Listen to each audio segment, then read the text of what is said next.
Hola, ¿qué tal? Espero que estén todos bien. Empezamos el libro Iorio, el perro cristiano, por Ariel Torres. Prólogo. La pampa es como el cielo al revés. La definición la escuchó Atahualpa Yupanqui de boca de un paisano, una vez quién sabe cuándo, en una de esas rondas de mate en el campo en las que tanto se aprende y le gustaba repetirla. En el bar de una estación de servicio al borde de la ruta, en medio del cielo al revés, me reencuentro con Ricardo Iorio después de muchos años de no verlo. Es un mediodía de la primavera de 2007. Él vuelve de un show de Almafuerte en el Gran Buenos Aires y en un rato seguirá camino a su casa allá en el campo, hacia el sur, cerca de Coronel Suárez.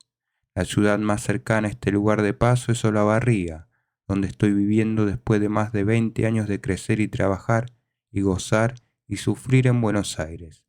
Él y yo no fuimos a tiempo, pienso ahora. La excusa de la reunión es este libro, que está casi terminado.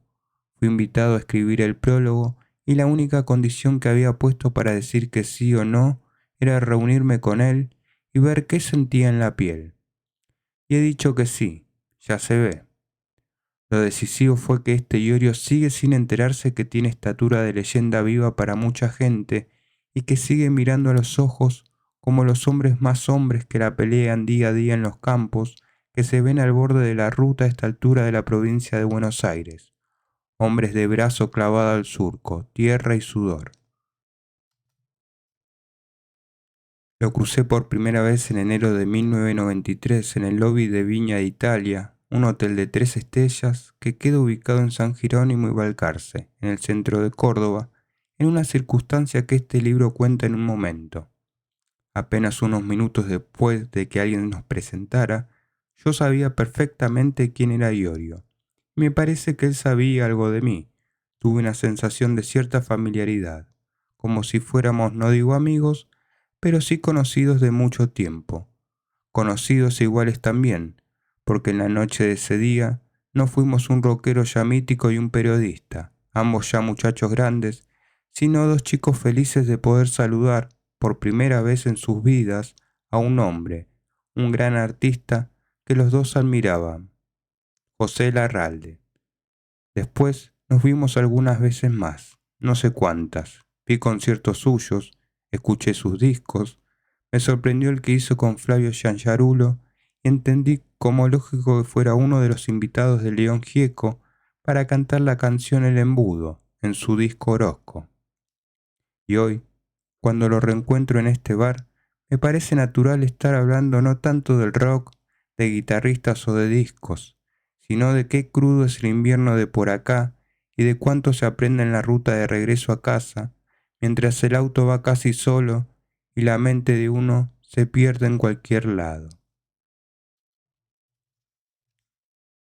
Iorio, el artista, es un monumento de rock en Argentina como Papo. Su público morocho y suburbial, elemental y fervoroso desde las entrañas, no confía en cualquiera y a él lo sigue a muerte desde hace años. Incluso se renovó, porque quienes hoy cuentan las monedas para ir a los conciertos de Almafuerte quizás sean los hijos de quienes fueron seguidores de B8. Iorio es también un hombre igual al que su público imagina que es, derecho y sin vueltas, categórico, de puño fuerte y a la vez distinto en algunos aspectos a lo que el imaginario puede haber construido alrededor de su figura. Por ejemplo, es tierno hablando de sus hijas y de sus perros, que no son caniches que van a la peluquería precisamente, sino majestuosos pitbulls, y es mucho más tolerante con los distintos cuando la conversación viene en términos gratos y respetuosa. Eso sí, tiene una forma tioca de expresarse, dura podría decir, medio bestia también, pero no, la palabra es tioca, áspera, tosca, tioca. Así cuenta sus cosas y así escribe, así canta.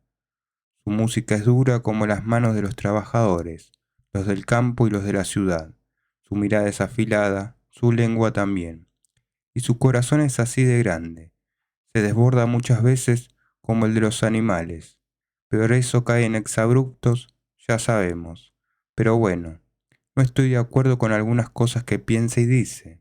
Pero como va de frente, Lo prefiero a tantos hipócritas que hacen hermosas declaraciones y después tienen gestos repugnantes.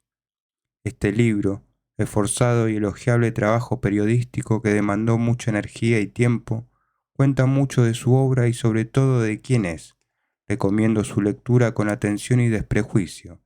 Bienvenidos a la historia, pasión y vida de Ricardo Iorio. Un toro, hombre de rock, bruto como un toro, y también con unos huevos así de grandes. Víctor Pinto. Prólogo del autor. La gente no sabe lo bravo que soy. Soy realmente un demonio. Soy un espíritu maligno encarnado. Soy una desgracia. Soy tan bravo que a veces pienso que me tendrían que meter preso. Ricardo Iorio, 2004. Y si te digo que no, igual lo vas a editar, me dijo. Conversábamos en los camarines de la vieja bailanta de rock de Luján antes de una presentación del más fuerte. El calendario señalaba el viernes 28 de octubre de 2005. Por ética profesional y porque quería contar con su aprobación, fui hasta Luján a ver a Ricardo Iorio y comentarle que estaba escribiendo un libro sobre su trayectoria artística. Le expliqué las razones de mi trabajo y me escuchó con atención. No parecía ser una buena noche para él y por eso dudé de su respuesta. Pensó largamente, él también dudó, miró a un costado y acaso sabiendo que con su colaboración o sin ella, esta biografía saldría publicada igual, dijo. Te doy mi aprobación. 2 meses después, Ricardo Iorio me recibía en su propia casa para darme la primera de una larga serie de entrevistas relacionadas con su vida. Ese era el espaldarazo que yo necesitaba. Era preciso que esta historia fuera contada en buena parte por él mismo. Ese material de primera mano me ayudaría a trabajar con mayor entusiasmo para hacer realidad este libro. En la década del 80 vi tocar a B8 en 3 ocasiones. Es posible que hayan sido 4, pero la diversión no siempre se lleva bien con mi memoria. De lo que estoy seguro es que fue un concierto de B8 al primero que asistí, un recital patrocinado por Quarry Jeans en la localidad de Munro en octubre de 1983. Tenía yo entonces 15 años y aquel recital cambió mi vida por completo. Fue asombroso iniciarme en el mundo del rock con un show de entrada libre y gratuita montado en la calle, frente a un local de ropa. Allí fue donde por primera vez tomé contacto con lo que me fascinaba en la época. Cabellos largos, muñequeras, tachas, camperas negras de cuero y música ruidosa. Por ese tiempo ya había sido editado el disco Luchando por Hoy Metal. Incluso, desde antes, los demos de B8 sonaban en el programa 9 PM de Radio del Plata, conducido por Lalo Mir y Elizabeth Bernassi. A pesar de ello, cuando se montó el citado concierto en Munro, la popularidad del grupo no era muy alta, por lo tanto me asombré de ser parte de una concurrencia que mayormente había sido motivada por la curiosidad que suscitaba el recital. Después de aquel espectáculo callejero comencé a repartir mi fanatismo musical entre Briocho, Kiss y Riff. Mi experiencia con Hermética fue diferente a la que tuve con B8. De adolescente fui seguidor del grupo. Lo vi por primera vez en un abarrotado teatro de arlequines junto a una banda uruguaya llamada Cross, a fines de los años 80. Pero con el correr del tiempo me aparté de su música, probablemente porque ninguno de los discos que sucedieron a la aplastante Hermética me sacudieron tanto. Con Almafuerte me pasó algo similar después de escuchar Mundo Guanaco en 1995. Primero me enganché con el grupo y luego perdí el interés porque los discos que le siguieron no provocaron en mí el mismo impacto que el disco debut. De todos modos, más allá de mis gustos personales, siempre me impresionó el hecho de que Ricardo Iorio construyera 3 veces su carrera artística y diera vida a 3 bandas fundamentales del rock pesado argentino. No para nada entre las muchas bandas que habitualmente pueblan los alambrados de los estadios, es común ver con los logotipos de los grupos que formó, ni hablar de los grafitis callejeros. Por mi trabajo como crítico de rock, debí estar siempre atento a su música y a su trayectoria. En mis artículos di cuenta de que Iorio es el ejemplo del artista obsesionado por no rendirse ante las adversidades. Descubrí que su historia es aquella que tanto gusta a los argentinos, de la persona que se reinventa a sí misma, que es capaz de superar los obstáculos más difíciles, personales o artísticos, y siempre gana con ello un reconocimiento. Yo no hago esto para que me griten que soy el más grande, lo hago para no morirme, declaró en 1999. También descubrí que aquel artista que tanto respeto en ocasiones puede ser el malo de la película. De hecho, algunas de sus declaraciones, muchas de ellas injustas y gratuitas, acciones, omisiones o contradicciones a lo largo de su vida, le han dado tantos detractores y antipatías como amigos y seguidores. Nunca en la vida de un músico fue más patente eso de que hablen de mí aunque sea mal. Poco queda de aquel adolescente que a los 20 años renegó del tango y el folclore escapista en una entrevista que dio para la revista Humor cuando atendía un puesto en el mercado del abasto. Trabajo ahí, ¿qué querés? ¿Que escuche a Bash? Declaró para esa revista en 1983 y que hasta hace algunos años vivía contaminado por la gran ciudad, aunque asegura que su intolerancia sigue intacta, hoy, con más de 25 años de trayectoria a sus espaldas y varias experiencias que lo marcaron personal y artísticamente, Iorio parece decidido a meterle un cambio a su vida. El personaje metalero, argentino, aunque él insiste en que no es semejante personaje, es padre de Diana y Sofía, y vive con su pareja en las cercanías de Coronel Suárez a 600 kilómetros de Buenos Aires, disfrutando de una vida rural que soñó de pequeño, intentando controlar sus demonios de adulto. Conocido por sus exabruptos y declaraciones siempre polémicas, tuvo problemas por presunto antisemitismo y por apoyar a Mohamed Ali Zaineldin en una canción incluida en el disco de Almafuerte Piedra Libre. Patriota e indigenista hasta la médula, no solo se considera amigo personal de José Larralde, León Gieco, Juanse,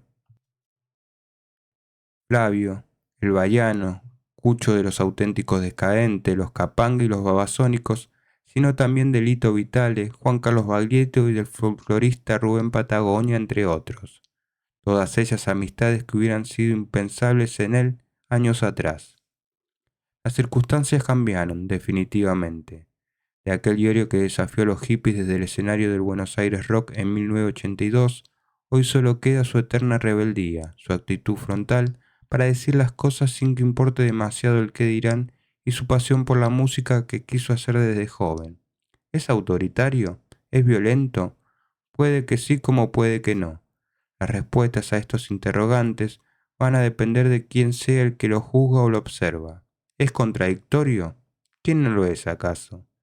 El ámbito del periodismo me permitió conocerlo personalmente, tratarlo y entrevistarlo en diversas ocasiones. Algunos encuentros se dieron en medio de situaciones complicadas, como cuando lo entrevisté por primera vez durante la grabación del disco de Hermética Víctimas del Vaciamiento en 1993. En aquellos tiempos, Iorio se había convertido en un verdadero demonio y su lengua era un puñal. En cambio, otros encuentros en su casa, en bares, en ensayos de Almafuerte, estudios de grabación o backstage, fueron distendidos, divertidos y de contenidos muy interesantes. El título de este libro guarda relación precisamente con uno de esos encuentros. El perro cristiano fue el titular de un reportaje que le hice para la revista Generación X en 1999. Una noche yo andaba husmeando detrás de escena en los pasillos del estadio de River Plate durante un concierto de Metallica junto a Sepultura, Almafuerte y Catupecu Machu, cuando después de la presentación de su banda, Ricardo Iorio me reconoció entre un puñado de periodistas. Se acercó para decirme que había leído aquella nota, que le había gustado el contenido y el título. El perro cristiano, me dijo sonriendo. Te pasaste con ese título, ¿eh? Me encanta. Acto seguido alzó su voz ronca y le dijo a los presentes señalándome. Che, él me hizo una nota buenísima. Se llama Ariel Torres. Este sí que es un periodista de verdad, ¿eh? Siempre estaré enormemente agradecido por semejante cumplido y aunque jamás se lo creí, debo reconocer que en ese instante mi pecho estuvo a punto de estallar de orgullo. Ahora que bajo su consentimiento culmino su primera biografía, se me ocurre utilizar el mismo título porque resulta imposible no trasladar aquel recuerdo a estas páginas. No fue nada fácil lidiar con la biografía de un músico tan polémico. Sería ingenuo no reconocer aquí que tratar de su objetivo me costó, pero amparándome en la honestidad y en aquello de que en el periodismo la objetividad es un espejismo, y aquel que no esté de acuerdo que tire la primera piedra, aquí están los resultados. Este libro pretende contar la vida de Ricardo Iorio, que conocí arriba, detrás y abajo de los escenarios, y al cual entrevisté en reiteradas ocasiones sin demasiadas vueltas ni condicionamientos. Un ser con el que tengo coincidencias y diferencias, un músico que escribe letras como pocos y que a pesar de ello no suele aparecer en televisión, mucho menos en las enciclopedias del rock nacional, un tipo que se juega por lo que piensa. Un rasgo suyo que es visto por muchos como admirable. Aunque siempre habrá alguien a quien pueda parecerle tal, le presento esta investigación periodística que no es una mera biografía más sobre el músico. El perro cristiano quiere, además, contar las historias de cada una de sus bandas desde un punto de vista particular, por lo cual termina convirtiéndose en una suma de entrevistas personales y una compilación de material gráfico y discográfico hecho a pulmón con rigor y pasión. En definitiva, y aunque caiga en el error de dar demasiadas explicaciones, deseo dejar bien en claro que el perro cristiano pretende ser el reconocimiento en vida que le estaba faltando a un artista único, pésele a quien le pese, un músico con luces y sombras que, más allá de su vehemencia arriba y abajo de los escenarios, desde hace tiempo tiene asegurada una página en la historia del rock de nuestro país. Pasen, lean y espero que disfruten. Ariel Osvaldo Torres. Con rumbo a la hora, capítulo 1. Aquello de no me banco a las hormigas, yo me vuelvo a la ciudad, no es lo mío. Ricardo Iorio, 2005. A las 6:15 de la mañana del sábado 7 de enero de 2006, el interno 612 de la empresa El Cóndor, la nueva estrella, en el que viajaba, arribó a Coronel Suárez. 15 minutos más tarde, un automóvil Renault de color azul se detuvo frente al edificio de la terminal. Ricardo Iorio bajó de su automóvil vestido rigurosamente con unos ajados jeans y una remera negra. Costaba asociar esta imagen tranquila con la personalidad hosca e intransigente que a veces muestra arriba de los escenarios. Caminaba a mi encuentro cuando una imagen atrapó su atención a un costado. ¿Qué hacen acá?, preguntó sorprendido el músico y sonrió al pasar cerca de dos muchachos y una chica que estaban sentados dentro del val de la terminal alrededor de una mesa. Unas horas después, los tres habían estado en la casa de Iorio cenando y compartiendo algunos vinos con él y su pareja, pero ahora estaban allí. ¿Todavía despiertos y chupando? Son unos borrachos, bromeó. Del otro lado del vidrio, los trasnochados jóvenes devolvieron el saludo alzando los vasos. Vienen acá porque este barcito es el único lugar donde venden algún trago a esta hora, me explicó Iorio mientras me saludaba y colocaba mis pertenencias en su auto.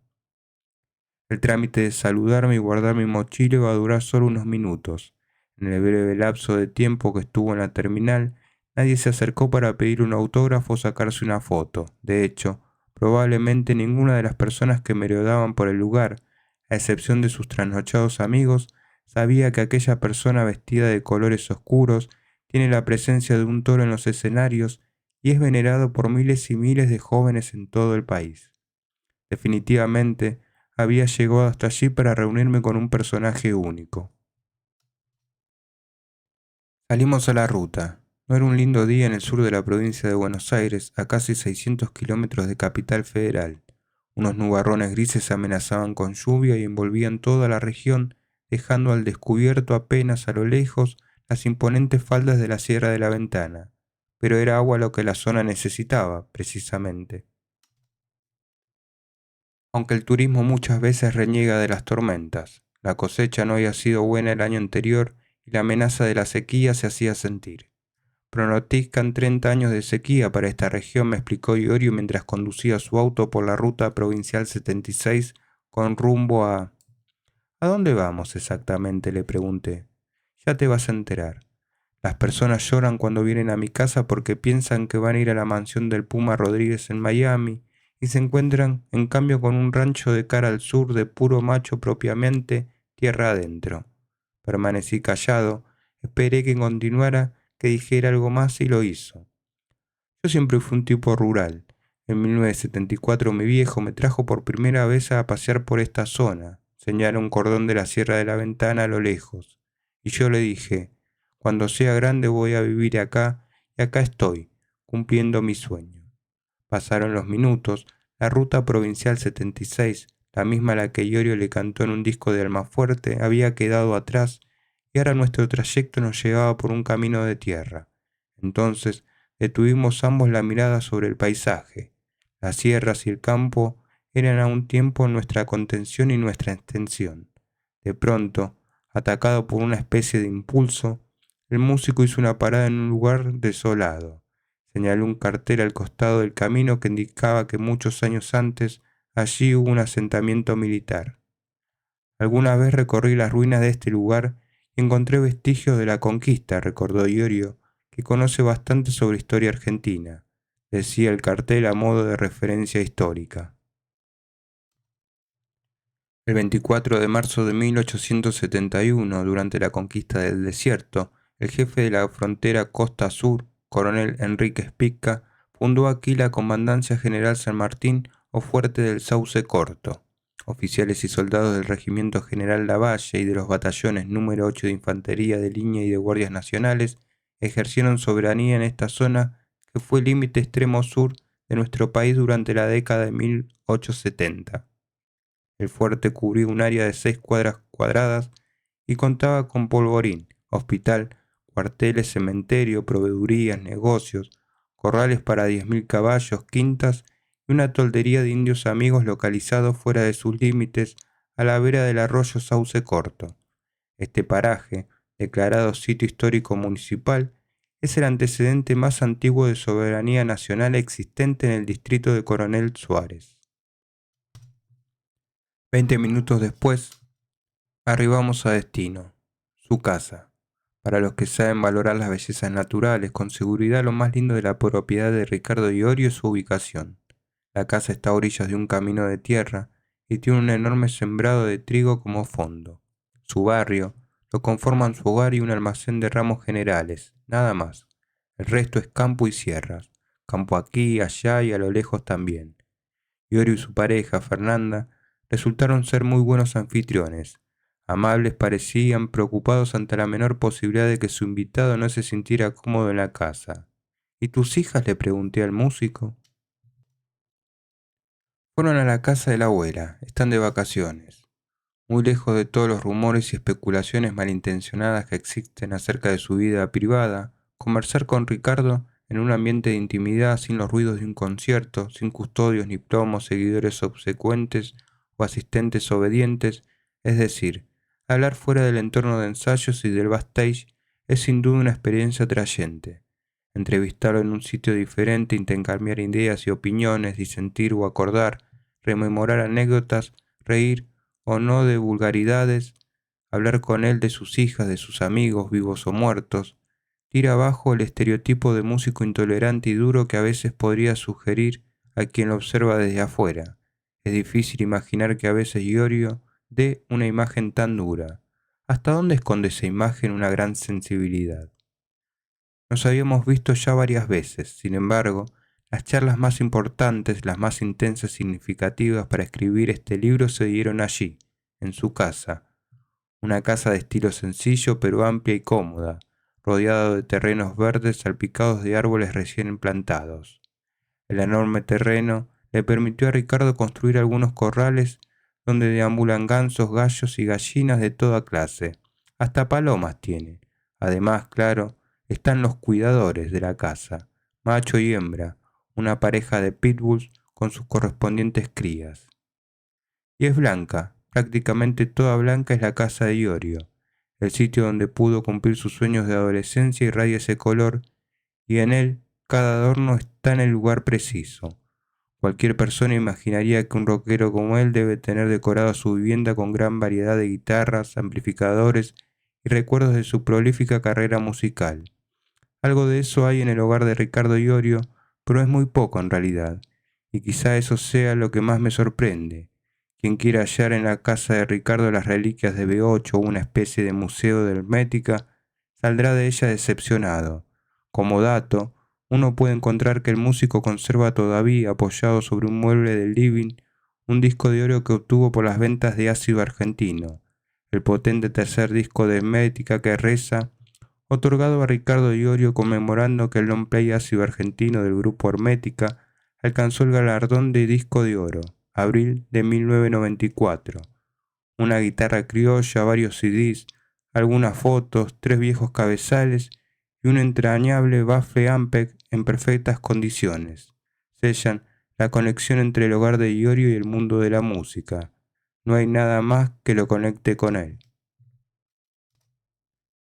En las paredes, las fotos familiares enmarcadas ayudan a escribir su vida privada, lejos de los escenarios, y ayudan a entender.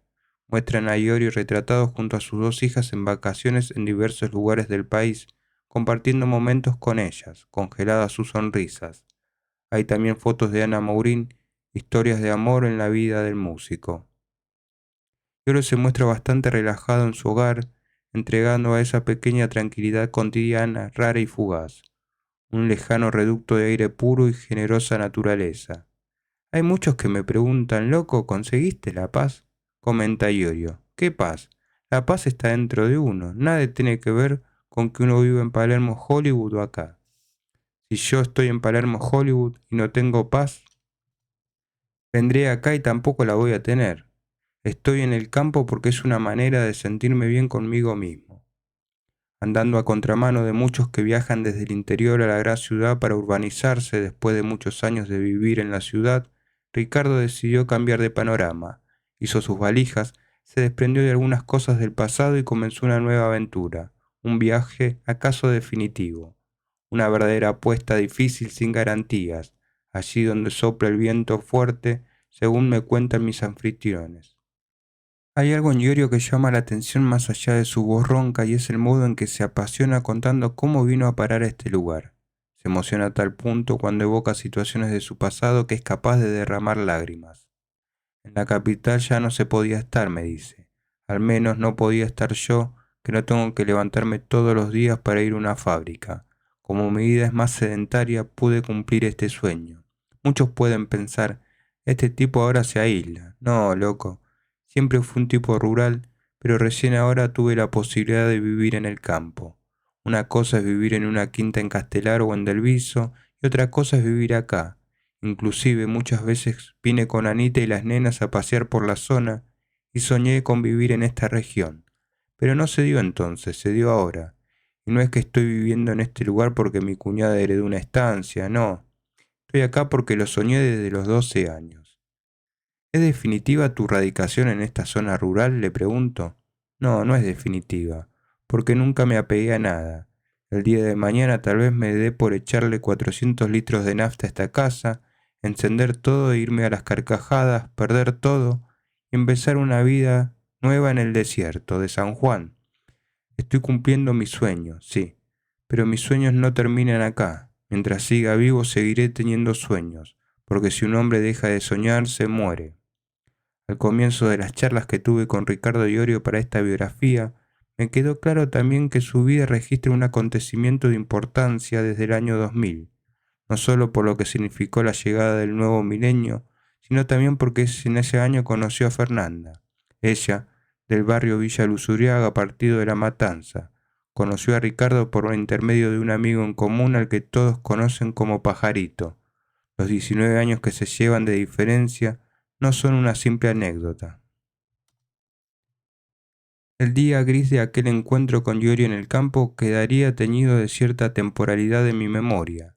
Es como si el tiempo no hubiera pasado en décadas. Dialogar con semejante cerebro y entrar en contacto con cientos de recuerdos que guarda y que no siempre salen a flote fue muy interesante.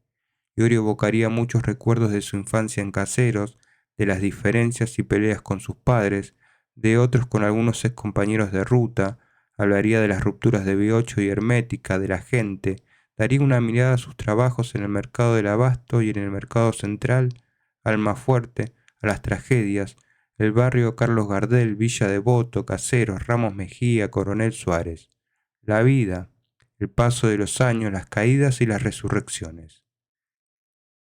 En este y en los sucesivos encuentros que tuvimos, La memoria de Ricardo Iorio iba a delinear imágenes que se sucedían una con otra como en un video de Almafuerte. Era raro. Iorio me entregaba fotografías que no todos los días salen a la luz. Las ponía ante mí una tras otra, una y otra vez. Hubo risas y hubo lágrimas hablando sobre situaciones especiales de su vida, compartidas o no con su público, pero bien conocidas por todos, y su presente. ¿Sos feliz? No lo sé, contestó. La felicidad no es una cosa que se pueda medir como se puede medir un vaso. Un día soy feliz y otro día no. Soy feliz en lo que me propuse, pero no soy feliz cuando pasan ciertas cosas, como el día en que vino la debacle de la Rúa, que seguían pasando en la radio las mismas canciones que hablaban de historias indecentes, en vez de pasar canciones mías como Olvídalo y volverá por más. Esa es mi infelicidad y mi desgracia, estar ese día escuchando la radio y que nadie haya puesto una canción que hable de esos políticos hijos de puta, o que se inunde Buenos Aires en la televisión, en las notas, nunca nadie ponga la canción Las aguas suben turbias esta vez. Mi desgracia es ver que los mismos intérpretes de siempre recaudan los fondos para los inundados. Esas son las cosas que me hacen decir que no soy feliz. Pero también soy feliz por otro lado. Capaz que en otra vida fui uno de ellos y hoy me toca ser lo que yo soy. Así comenzó nuestro diálogo para este libro. Comenzó un sábado y continuó un domingo entre relatos, guitarreadas, paseo por las sierras, encuentros con amigos, asados e intercambios de vivencia. Después siguió, en varias ocasiones más, en conversaciones que siempre estaban salpicadas de diversos temas, de pasado, presente y futuro. En ningún caso, Iorio evadió ninguna de las preguntas que le planteé sobre su vida, una vida agitada que comenzó en Ciudadela y que a partir de aquí el autor de este libro comienza a relatar. Ayer deseo y realidad, capítulo 2. Cuando yo era niño agarraba una escoba y le cantaba a los conejos y a las aves de corral. Y si hoy en día soy un cantor es porque soñé serlo. Ricardo de Iorio, 1996. Alfredo Iorio, descendiente de sicilianos, y su esposa Elda Pedraza, de ascendencia indígena, recibieron noticias importantes a fines de 1961. Su segundo hijo estaba en camino. Quiso el destino que unos meses más tarde, el 25 de junio de 1962, Ricardo Horacio Iorio naciera en el Hospital Profesor Dr. Ramón Carrillo de Ciudadela. La Argentina atravesaba tiempos complicados cuando Ricardo vino al mundo y el futuro no se mostraba muy alentador. El presidente Arturo Frondizi, elegido por sufragio popular en 1958, fue derrocado por los militares en marzo de 1962. El peronismo estaba proscripto, la devaluación ya causaba estragos entre los argentinos y los enfrentamientos entre los militares eran moneda corriente. Mientras tanto, la música tradicional de Buenos Aires era progresivamente desplazada por nuevas tendencias nacionales e internacionales. El rock and roll importado y la música folclórica le ganaban cada vez más terreno al tango, que años atrás había gozado de un reinado supremo. El terruño en el que creció Iorio, ubicado en la zona sur de Caseros, donde conviviría con sus padres y su hermano Alfredo, aún era en esa época una zona descampada. La familia Iorio se agrandaría algunos años después, en 1972, con la llegada de Andrea, la única hija del matrimonio. En medio de los sobresaltos políticos de Argentina, la niñez de Ricardo transcurrió en el seno de un hogar patriarcal, bajo la figura dominante y un tanto avasalladora de don Alfredo, su padre. Los recursos de la familia escaseaban a la misma velocidad que crecía el barrio y según el músico, las dificultades no faltaban. Éramos una familia con muchos problemas y discusiones constantes porque no existía aquello de seamos felices. Para mis padres los hijos eran una responsabilidad. Había muchas obligaciones y ellas prevalecían sobre las intenciones de ser felices. Si yo quería ir a una heladería no podía porque, primero, tenía que ilustrarme los zapatos. Quiero una pelota, les pedía. Y en cambio me respondían, mirá, no tenemos plata para una pelota, pero te compramos un cochecito de plástico. Entonces quiero plastilina. No podemos comprártela, pero te compramos una goma de borrar. Era toda una onda así, explica Ricardo. Y luego agrega, También tuve muchas peleas y discusiones con mis hermanos, pero de grande aprendí que no tenía que pelearme con ellos. Creo en la reencarnación y en la evolución del espíritu, en que cada uno de nosotros encarna según lo que le toca. Por eso sostengo que es muy mala la pelea entre hermanos, porque en esos casos es donde afloran los sentimientos de otras encarnaciones. Y aparece en esta historia un antepasado importante para Iorio, la figura de Cirilo Pedraza, su abuelo materno. Según cuenta Ricardo, debido a una particular situación familiar, fue el señor Pedraza quien se encargó de albergar a la familia de Iorio hasta que su yerno, don Alfredo, se compró su primera casa. En lo económico, esto representaba un gran alivio. Los abuelos maternos de Ricardo habían sido una de las primeras familias en poblar un puñado de modestas viviendas ubicadas detrás del Hospital Posadas, frente al enorme predio donde actualmente está emplazado el barrio Carlos Gardel, y allí pasó Iorio los primeros años de su niñez. La avenida Perdriel o Diagonal República aún era de tierra cuando Ricardo recorría la zona en largas caminatas, homera en mano, buscando palomas y gorriones. Oriundo de Alejo Ledesma, provincia de Córdoba, Cirilo Pedraza o Don Pancho, como le decían, fue peón rural en su provincia y luego trabajó como changarín en el puerto de Buenos Aires. Por la misma época se casó con doña Felisa Alonso. Pedraza falleció de cirrosis, igual que el abuelo paterno de Ricardo. Ya siendo grande, el mismo Iorio reconocerá la importancia de los dos abuelos en su vida, porque mis viejos no tenían casa propia y uno de ellos nos albergó. Antonio Iorio, mi abuelo por parte de padre, era inmigrante. Llegó a la Argentina con una buena posición y renunció a la vida de Italia. Siempre intentaron repatriarlo, pero él nunca quiso volver. Es más, le mandaban dinero y él lo devolvió o se lo gastaba en una noche. Mi papá es el hijo menor de ese hombre italiano. Yo era muy chico cuando mi abuelo paterno falleció por culpa del alcoholismo. ¿Cómo era Iorio de chico?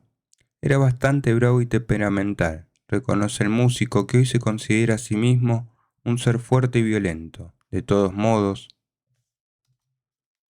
sus padres sostienen que Ricardo era un muchacho común y corriente que de vez en cuando hacía alguna travesura, nada más que eso. En realidad, jamás le trajo problemas graves.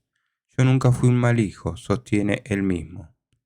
La figura de las abuelas es hoy para Ricardo una referencia afectiva constante. De manera melancólica menciona especialmente a María Fresta, su abuela paterna. Según se sabe, ella llegó a la Argentina en 1903 y nunca aprendió a hablar bien el castellano.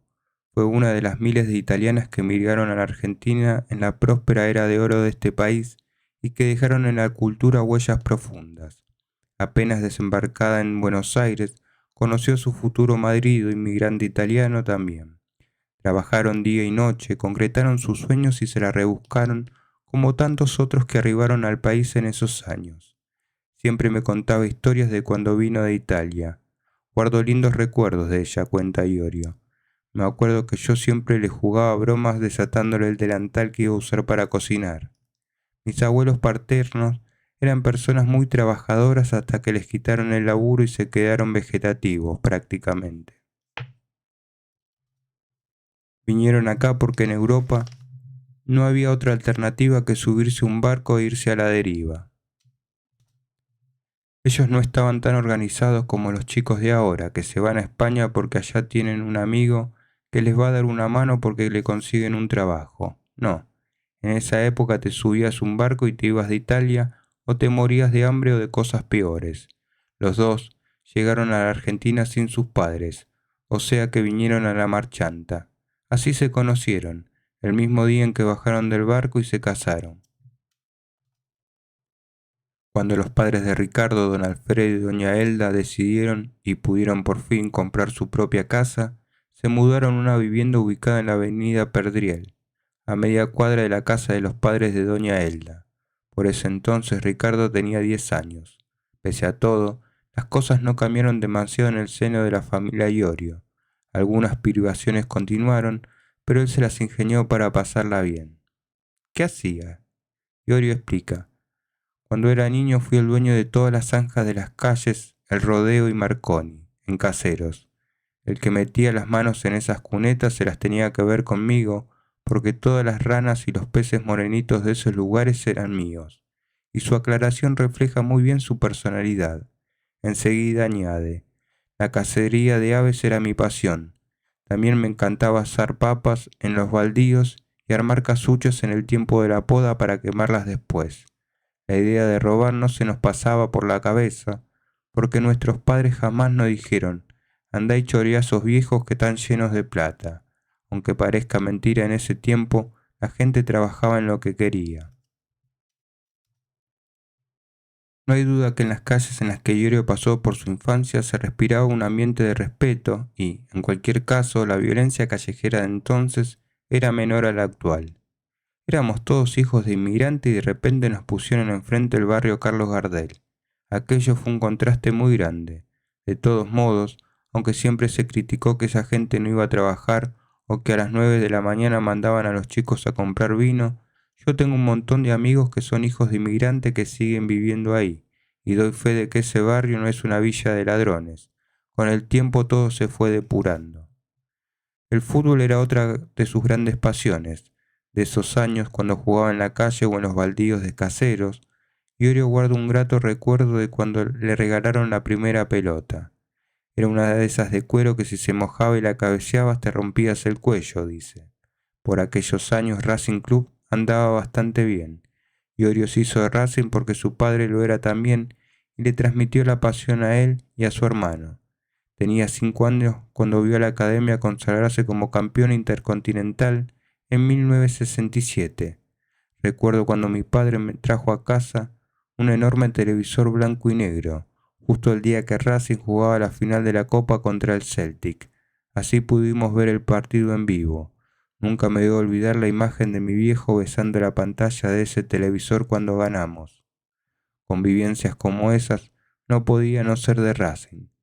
Ser de la academia también es una cuestión de resistencia, porque no es como ser hincha de Boca, o como las nuevas generaciones que se hicieron todas hinchas de Vélez porque salió campeón varias veces seguido. Yo con el tiempo hasta compuse un tema para Racing, que no es lo mismo que escribir una canción para los Geneises, porque en ese caso más de uno podría sospechar que lo hiciste por lo que vende Boca, y no por amor a la camiseta.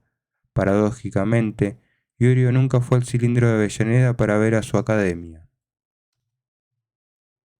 y la única vez que pisó el predio de Racing fue para ver un concierto donde tocaba Papo. Sin embargo, del amor que siente Iorio por su academia, nació Racing Club, una canción que el músico decidió no grabar y que en más de una ocasión lo obligó a reflexionar unos segundos antes de dar a conocer su letra completa. Pasión blanca y celeste, del barrio de Avellaneda, es el corazón mío que tus sentimientos lleva. Para alegrar a quienes como yo te eligieron, Racing te estoy cantando, seas último o primero. Vi tus colores en el cielo cuando niño, guerreando fútbol en bonaerenses baldíos. Quienes, lo sabés, me llevan en tus banderas, a donde sea, contra quien ganes o pierdas. Aunque Iorio afirma que en su memoria esta época de su infancia no ha quedado registrada de ningún modo como un infierno, cuenta que desde temprana edad dio muestras de su fobia por el estudio, o, mejor dicho, por el tipo de enseñanza impuesta en la Argentina desde hace tiempo. El principal problema de mi infancia fue la escuela, afirma. Odié esa forma de educación estúpida que estaba implementada entonces y hasta el día de hoy se mantiene. Pareciera que el sistema educativo está hecho para que no seamos lo que soñamos. Yo apoyo la propuesta de Miguel Grinberg, que me den 7 años para hacer una escuela y vamos a ver cómo salen los pibes. Por eso mi conjunto actual se llama Almafuerte, porque Pedro Bonifacio Palacios trataba de desarrollar los sueños de los pibes para que a los 12 años un chico tuviera el oficio de sus sueños para ganarse el sustento.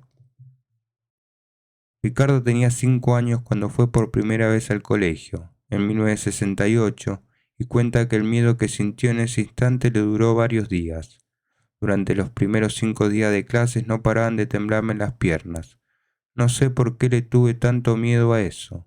Cursó sus estudios de primero a quinto grado en la enseñanza pública, en la escuela número 36, Félix Origone del barrio del Palomar, hasta que en 1973 sus padres decidieron cambiarlo a un colegio privado y fue a parar a Caseros, a la escuela San Francisco Javier Lavallol de la iglesia San José. A Ricardo le costó integrarse al nuevo colegio cristiano, sobre todo porque era una educación que moldea a los chicos con profundas convicciones católicas. Tal vez de ahí venga su eterno enojo con la iglesia. Sin embargo, hay que decir que Iorio fue bautizado y criado como católico y que una vez se definió a sí mismo en este aspecto diciendo: «Soy un perro cristiano y me voy a aferrar al cristianismo hasta la muerte». De todos modos y a los tumbos, Iorio pudo finalizar sus estudios primarios. Hoy día, con todo, el músico tiene un punto de vista muy particular sobre la educación y es extremista en este sentido. Está convencido de que a los jóvenes primero hay que enseñarle oficios ante determinadas materias como matemática o geografía y defiende esta personal teoría a rajatabla. Después de aprender un oficio, el pibe irá solo a pedirle al educador: «Maestro, quiero aprender inglés, ¿me enseña?». Tal vez ir a estudiar cuando ya tenga su situación económica solucionada o cuando ya no dependa de sus padres, señala y agrega: «Hay cosas muy duras que puedo decir sobre la escuela y sobre los docentes, pero tal vez no es lo que tenga que hacer. Gracias a Dios, a mis hijas les encanta estudiar, pero yo pienso que si un hijo le dice al papá: no quiero ir más a la escuela, entonces habrá que apoyarlo. No creo que la solución sea atormentarlo con obligaciones». Hay algo de su infancia que tendrá mucha importancia desde entonces para la vida de Iorio. Le gustaba el dibujo. Entonces iba a la escuela, sí, pero también dibujaba. Él lo cuenta con una anécdota que habla por sí sola. Me acuerdo que en tercer grado la señorita decía: «dictado», y yo me ponía a dibujar guitarras. Cuando ella me descubría dibujando, agarraba la hoja, la rompía delante de todos y tiraba a la oreja. Todos se burlaban de mí. «Idiota, burro», me decían mis compañeros. Y bueno, ese era yo.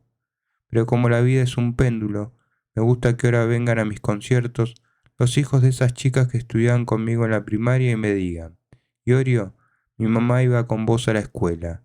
Yo era ese burro que no quería multiplicar, que tenía tareas de más o que tenía que ir a la maestra particular, y ahora me encanta demostrarle a toda esa gente que no me equivoqué. Ahora, a esos pibes les contesto: andá y decile a tu mamá que estoy peor que antes y que soy quien quise ser». En relación a sus dotes para el dibujo, años más tarde, muchos en realidad, Ricardo diseñaría los logos de las bandas de rock que formaba. Incluso iría más lejos que eso: se daría maña para esbozar las artes de las tapas de todos sus discos.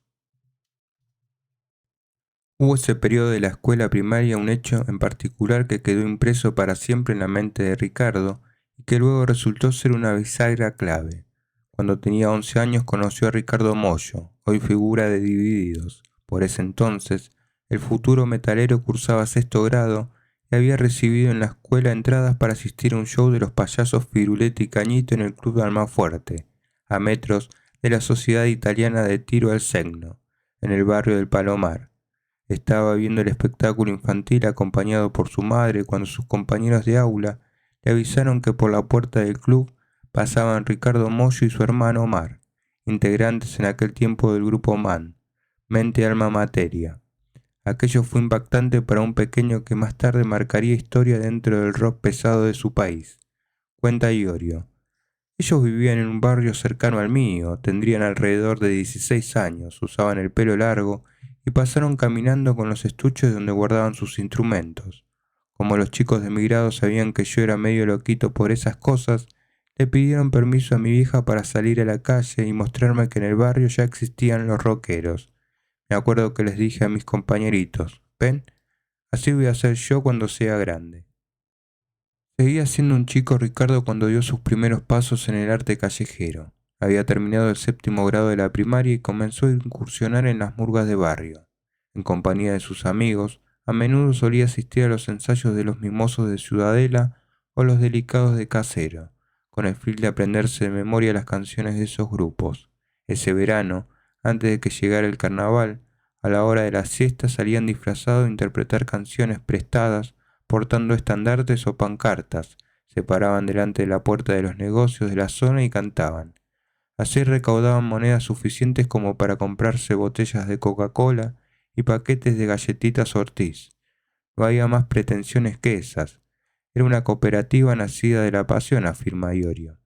Nos disfrazábamos con ropas miserables, diseñábamos nuestros propios carteles y nuestros bombos eran tarros de basura pintados.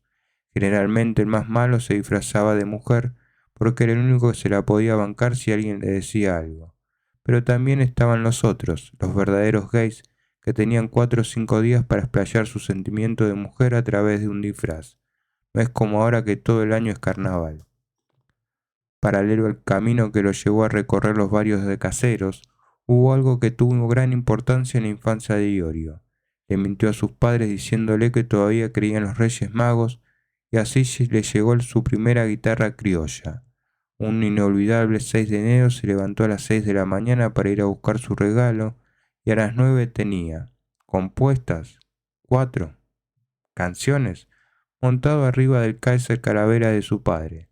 Por supuesto no sabía tocar ni mucho menos afinar, pero se las arregló para componer algo que pretendía sonar como Pescado Rabioso, el auténtico primer grupo argentino de rock que llegó a sus oídos. Mis viejos escuchaban tango, explica Iorio. No eran muy fanáticos como actualmente son las personas en el sentido de que ahora todos tienen colecciones de CD y esas cosas. Eran otras épocas. Me acuerdo que ellos escuchaban música principalmente a través de la radio y yo, antes de conocer a Pescado Rabioso, escuché artistas como Sandro que sonaban en la casa de alguna tía que tenía un tocadiscos. A mí Spinetta siempre me pareció que hacía una música como la de las películas en blanco y negro de Nerón, que se veían en sábados de superacción. Un loco atravesado que cantaba cualquier pelotudez. Era muy fácil para mí hacer esa clase de letras. Aún más apasionante, sin duda, fue para él el primer proyecto musical que armó con un amigo llamado Santiago Raffo.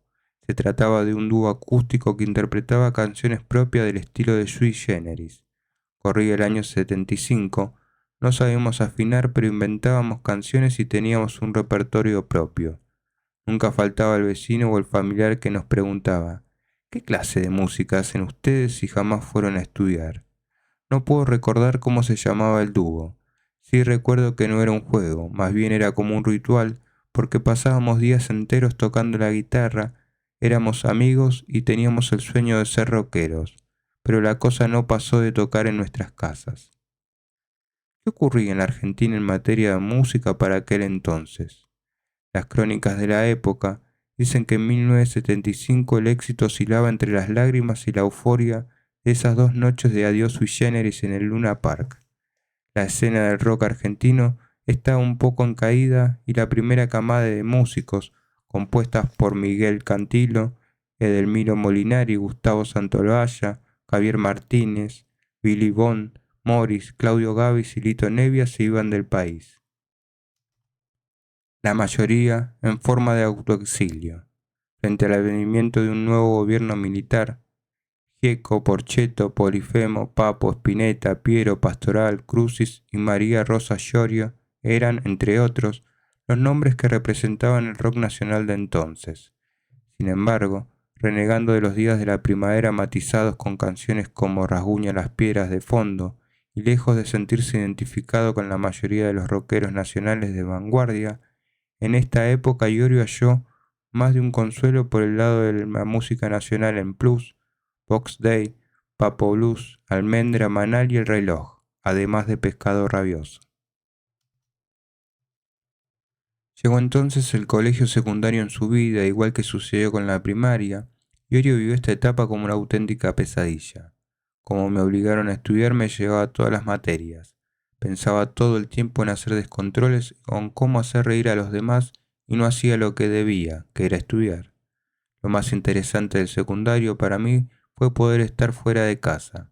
Recuerdo las palizas que me dieron por culpa de las amonestaciones y que en matemática y en física era un desastre. En cambio, me gustaba estudiar historia, geografía y ciencias naturales. Creo que esas materias son las que más rescaté, igual que castellano, que me sirvió para escribir letras, aunque tengo miles de faltas de ortografía, dice.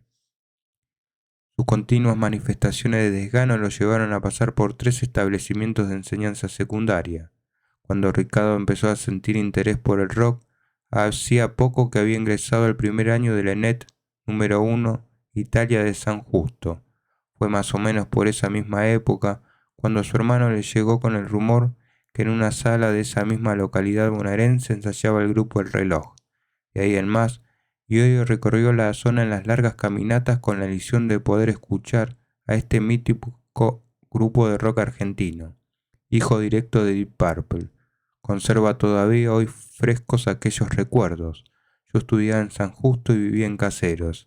En ese momento tener un equipo de guitarra era rarísimo, explica. Decían que la casa de Willy Gardi se escuchaba a 10 cuadras a la redonda, así que me iba caminando desde San Justo hasta Caseros buscando de oreja dónde ensayaba El Reloj, hasta que dimos con la sala. Siempre íbamos hasta allá y nos quedábamos en la puerta esperando que salgan para llevarle los instrumentos, algo que nunca sucedió. Lo interesante del caso es que años más tarde El Reloj tocaría como invitado en shows de Hermética y El Más Fuerte, y hasta Juan Espósito, baterista de aquel mítico grupo, compartiría ensayos y proyectos con Iorio y el Tano Marcello dentro de la primera formación del Más Fuerte. Aunque continuó haciéndolo, a los 15 Iorio ya estaba cansado de estudiar. No era lo que quería hacer. Pese a los mandatos familiares, resolvió que era hora de dejar atrás el dúo acústico para transformarse en un músico pesado. Los primeros grupos internacionales de rock que le sirvieron de inspiración para tocar rock pesado fueron Deep Purple y Black Sabbath con Ozzy Osbourne a mediados de los años 70. Algunos discos de Black Sabbath como Éxtasis Técnico y Sabotaje fueron lanzados en Argentina en edición limitada y, según cuenta Iorio, se podían conseguir de oferta en esas viejas disquerías y librerías que aún existen en la calle Corrientes. Por sus tapas y por su música extrañísima eran raros para el común de la gente. Todos decían que Black Sabbath era una mierda, que ese no sabe cantar o que ese no sabe tocar. Me acuerdo que la revista Rolling Stone decía que Sabbath eran cavernícolas en busca de carne que se toparon con los equipos de una banda de rock. Después, los de la revista Pelo copiaron eso y le agregaron Sabbath solo riff interminables. Yo solo escuchaba la música y movía la cabeza. Igual, aunque no entendí un carajo lo que cantaba Ozzy, me daba cuenta de que una banda que hacía esa clase de música no podía cantar boludeces, como las que escuchaba acá de los Pasteles Verdes, declaró una vez para la revista Los Cruces de Sabbath. Pesó su admiración por Ozzy. Su primer disco de vinilo no fue de Black Sabbath ni de Deep Purple, sino In for the Kill, Listos para Matar 1974 del grupo Bucci, que consiguió un tiempo antes de ingresar en la secundaria, cuando apenas tenía 12 años. Un muchacho de Caseros se lo mostró y a él le fascinaron la tapa y la música del trío, realmente muy dura para la época. Ese disco influyó en mi carrera porque si en vez de haber comprado ese disco hubiese comprado lo mejor de Johnny Rivers, todo hubiera sido distinto. Era un disco totalmente desconocido, underground, que ahora me hace recordar de mis momentos solitarios cuando nadie me quería porque quería ser un rockero pesado. Fueron momentos de mi juventud vividos en soledad total, porque en aquel entonces si no ibas a bailar ya eras un pescado, le contó una vez a la revista Madhouse. Su condición de rockero no lo favorecía precisamente a la hora de conseguir novias. Iorio y jura que en su juventud jamás fue a bailar porque adopté el rock desde muy chico e ir a bailar era lo contrario de ser un rockero. La primera vez que pisé un boliche fue para tocar con uno de mis grupos, confiesa. Y cuando cierta vez un periodista de la Rolling Stone le preguntó cómo hacía para conseguir chicas en su etapa adolescente si no iba a bailar, respondió con sarcasmo: no había chicas en ese tiempo, solo me pajeaba. Cuando apareció una chica en mi vida me casé. El sexo y las transgresiones en la vida de Iorio llegaron algunos años más tarde. Todavía no teníamos muy arraigado el sexo en esa época, reconoce hoy. Queríamos ser rockeros, nada más. No éramos como Phil Collins, que entró en el rock por las mujeres. Acá era al revés. Si estabas en el rock no te cogías a nadie. Ni siquiera podías darle un beso a una mina, bromea.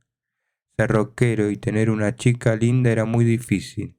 Gracias a Dios, Yo conocí unas chicas hermosas a las que les gustaba el rock y tuve una novia a la que cuidaba como a mi mamá. Polly le decíamos, pero eso fue después, cuando ya tocaba en B8.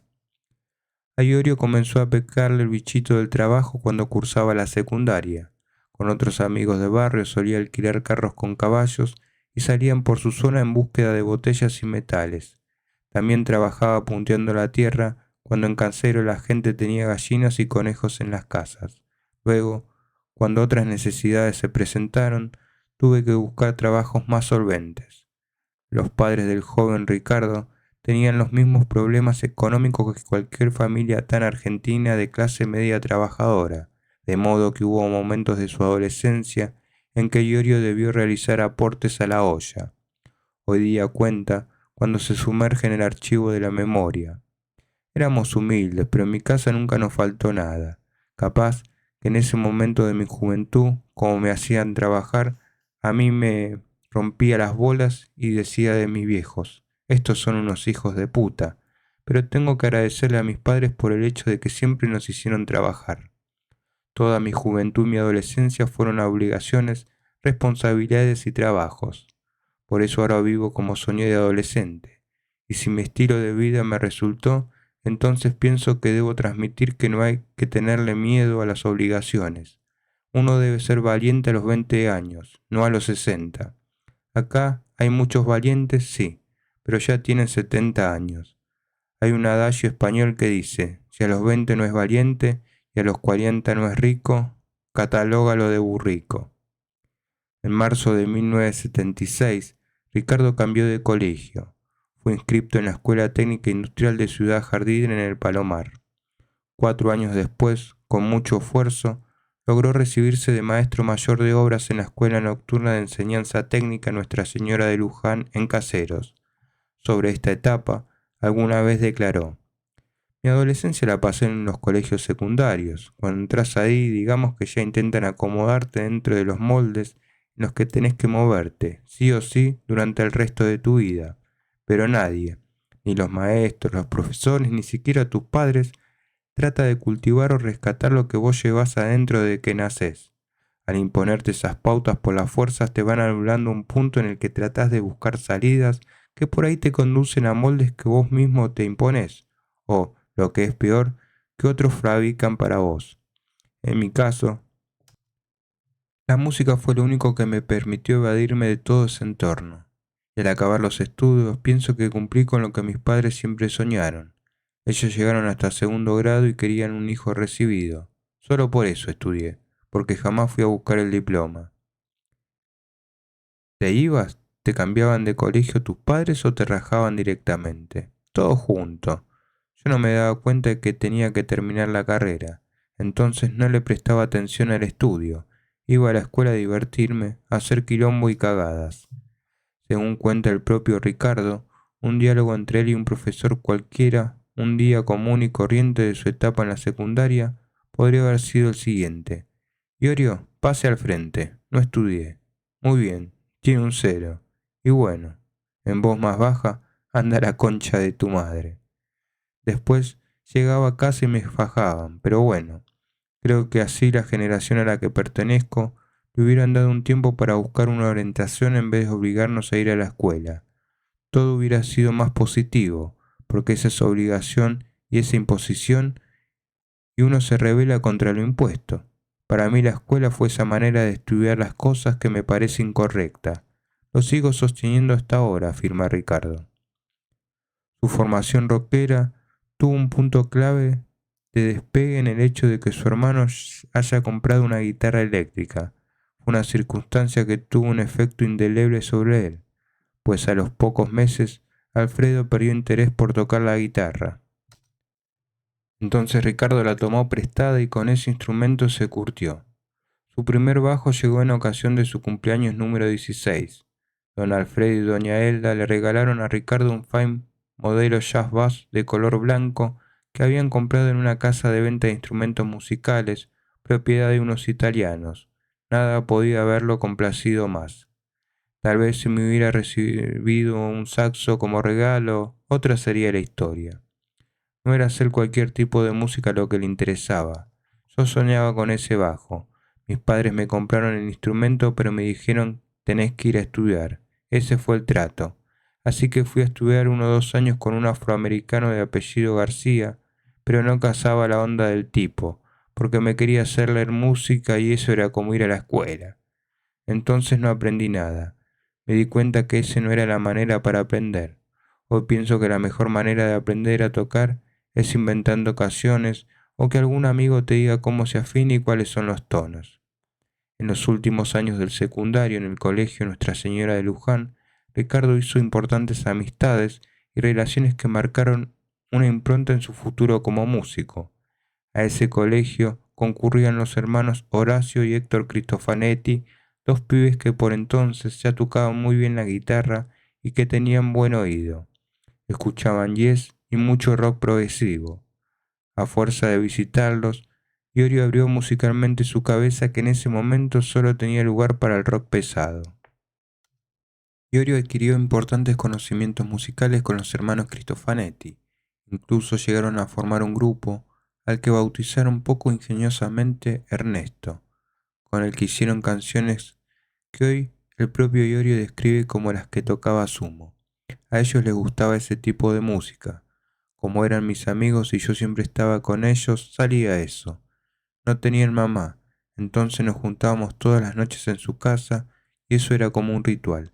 Aparte, en ese tiempo ocurrió la explosión del cassette y fue muy importante para nosotros tener la posibilidad de grabarnos. Entonces, grabábamos canciones acompañándonos con las sillas en lugar de una batería. También inventábamos discos, les hacíamos la tapa e íbamos por ahí diciéndole a la gente que ese era nuestro disco. Cuando sucedió todo esto, yo ya tocaba en los inicios de B8. Otro de los amigos íntimos de la época que no era compañero suyo del colegio era un joven llamado Daniel Britos. Daniel era un amigo del barrio que tocaba el bajo y que se convirtió en su compinche de diversiones. Y hoy Uriel eran inseparables. Sus travesuras de ese tiempo consistían en pararse en las vías del ferrocarril San Martín esperando el paso de los trenes. Saltaban fuera de la vía solo cuando las locomotoras estaban ya bien cerca. Pero Daniel Britos iba más allá que los demás. Era además arriesgado. Su hazaña consistía en apartarse de los rieles cuando el tren estaba a apenas 10 metros suyo. Nos hacía llorar del cagazo, recuerda Iorio. Daniel tenía un hermano, Aníbal, y una hermana llamada Miriam, a quien Iorio la recuerda como la más linda del barrio. Ambos eran unos auténticos rockeros en la zona y querían llevar ese tipo de vida que solamente se podía hacer lejos de las casas, porque en ese tiempo los jóvenes rockeros debían arreglarse el cabello cuando regresaban a sus hogares para que sus padres no se dieran cuenta en qué andaban sus hijos. Esa misma gente es la que hoy dice qué es lo que se debe escuchar y lo que no. Esa sociedad era la que marginaba el rock pesado. Marginaban todo lo que hicieran Papo, Box Day y Manal. Los hijos de aquellos que prohibían esa clase de música con el tiempo se dieron cuenta de que el rock también puede ser una salida laboral muy importante. Pero en ese momento para los padres era nada de rock, tenés que ir a laburar, opina Iorio. Daniel Brito falleció en la década del 90 a causa de un accidente, pero, según afirma Iorio, se fue en paz y lo recuerda bien. Un tiempo antes de morir, le obsequió al joven músico un bajo. Finalmente, un amigo que formó parte de su barra era un muchacho al que apodaban Pata. Este personaje fue el primero que exhibió una guitarra Fender Stratocaster en la zona de Santos Lugares. Típico muchacho de barrio, este músico llamaba la atención de sus amigos por sus habilidades con las 6 cuerdas. Ricardo recuerda que Pata se convirtió en un verdadero profesor de bajo. En 2 horas me enseñó a tocar el instrumento como lo toqué hasta la última vez. Me enseñó los tonos, cómo meter los dedos, cómo era esto, todo. Tenía un grupo con él y con otros muchachos que todavía vive que se llama Carlos Ramos, también baterista de esa zona. Un muchacho unos años más grande que nosotros, aprendí mucho con ellos también. Igual que le sucedió a muchos músicos de rock de su generación, una vez que mejoró su técnica con su instrumento comenzó a componer más decentemente. Lo cierto es que Iorio pronto desarrolló ese don particular que posee de escribir letras y melodías por intuición, aptitudes que hoy lo distinguen como un buen improvisador y payador. Detesto los conservatorios y aprender música. Yo era más de escuchar una canción y tratar de sacarla, así fui desarrollando el oído. Soy de ese palo. Desprecio a los que hacen música para los músicos y no para la gente. También odio la noción del arte como placer exclusivamente estético. Si me hice músico también fue para expresar a través de ello todo lo que siento, para identificar al argentino real, al que menos posibilidades tiene. Quiero luchar hasta la muerte. Quiero cantar para que podamos seguir teniendo argentinos y evitar que nos transformemos en turistas de nuestro propio país, dice hoy, serio, reflexivo, al tiempo que rememora. Antes de aprender a tocar la guitarra y de aprender a afinar, ya tenía canciones inventadas con letras y melodías. En ese tiempo estaba sui generis y era más fácil tocar rasguño a las piedras y boludeces como esa, que una canción de Papo. Igualmente confieso que nunca fui muy bueno para tocar las canciones de otros. Entonces inventaba las mías. Me acuerdo que iba a algún cumpleaños, por ejemplo, agarraba la guitarra, tocaba y cantaba. Entonces me preguntaban, ¿esa canción de quién es?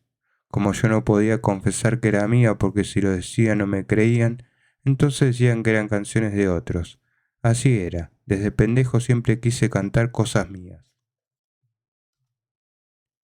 En materia de trabajos hay que decir que Iorio se ganó la vida inicialmente con muy diversos oficios, incluyendo el de heladero, pues el rock recién le trajo el sustento en la edad adulta. Con el pasar de los años estuvo vinculado con actividades bastante intensas. Descargó camiones con bolsas de alimento balanceado de la reconocida empresa Cargill, fue aprendiz de tornero, trabajando para otro gran amigo de caseros, Roque Agassi, y finalmente aprendió el oficio de comerciante. Así comenzó a trabajar bajo la tutela de su padre en el rubro frutihortícola. Iorio trabajaba de día y estudiaba de noche y también encontraba tiempo para hacer música. Con los primeros ahorros, su padre decidió comprar un viejo camión Bedford para repartir papas y cebollas por la zona de Villa Lynch, Caseros, Lourdes y Santos Lugares. No le fue mal en el ambiente de la frutihorticultura, le fue bien al punto en que, muy pronto, decidieron incorporar a otro empleado y el elegido fue Horacio Cristofanetti, el amigo de Ricardo. Aquello sucedió ya en épocas de B8. Más tarde, Ricardo, su hermano y don Alfredo tuvieron un puesto de venta mayorista de papas en el mercado del Abasto, donde permanecieron 7 años. Este dato no es menor, porque en ese entonces el ritmo de trabajo era estable, el dinero entraba fácil y ello le dio a la familia Iorio estabilidad económica y tranquilidad emocional. Pero un buen día el mercado del Abasto cerró sus puertas y debieron trasladarse al mercado de 3 de febrero, primero al de San Martín, después y, por último, al mercado central. Vino la debacle de Alfonsín y me transformó en un argentino pobre, exclama Iorio. Pero a tu viejo sí le fue bien. Sí, a mis padres les fue bien. Cuando uno trabaja para los viejos generalmente gana mucho más que para el fideo y la galletita, pero viste cómo es. Cuando el dinero hay que repartirlo en la familia, las ganancias son limitadas. A este es que me, a este que es medio drogado, al medio rockero este que anda con la guitarrita no le demos nada. O sea, vos te das el tiempo para hacer lo tuyo e igualmente sos juzgado. Es como aquel que le gusta el golf, le cuesta muy caro su hobby, pero hace lo que le gusta. Bueno, la música primero fue un hobby para mí y después se transformó en una profesión. Pero hasta que tus viejos entienden eso pasan un montón de años y en mi caso tuvieron que pasar 15. Recién se avivaron cuando empecé a llevarle regalos. Tomen, con la música gané plata y les compré una cocina. Un poco tarde llegó el reconocimiento, pero tarde es mejor que nunca. Igualmente recibí halagos en cantidades de parte de mis padres cuando razonaron. No sé si se sintieron un cargo de conciencia o qué, pero al menos comenzaron a reflexionar. Llegó a ser músico sin que lo hayamos mandado a un conservatorio. Salió torcido, pero hay algo que tiene este hijo de puta. Iorio suele contar que su padre era una máquina de trabajar para sostener a la familia. Hizo de todo lo imaginable, incluso vendió animales en la calle y hasta que no tuvo una flota de camiones para asegurar su bienestar no paró. Años más tarde llegaría a tener un lavadero de ropa. Quienes conocen bien de cerca al músico dicen que padre e hijo tuvieron una relación de confrontaciones intermitentes durante varios años, pero que hoy se llevan bien a pesar de que se ven en raras ocasiones. Todos sus allegados sostienen que ambos se parecen y que son dos tornados en acción. Ricardo heredó el temperamento y hasta la contextura física de don Alfredo. El viejo es un tipazo, afirma Melena, un amigo incondicional de Iorio, y es una luz para los negocios. Alfredo hizo mucha plata, pero rompiéndose el lomo. Y claro, una vez que el tipo agarró una buena racha económica en la vida, quiso transmitírsela a los hijos. Por eso quería que Ricardo le siguiera los pasos y se pusiera bicho en la papa. Pero al loco todo eso no le importaba. La onda de él era la música. Me acuerdo que el viejo me decía, este es un hijo de puta. Anda todo el día con la guitarra, me tiene los huevos llenos. A veces yo llegaba al mercado del abasto y vi un montón de pibes de todos lados en el puesto porque se enteraban que el bajista de B8 estaba ahí y se sentaban a conversar.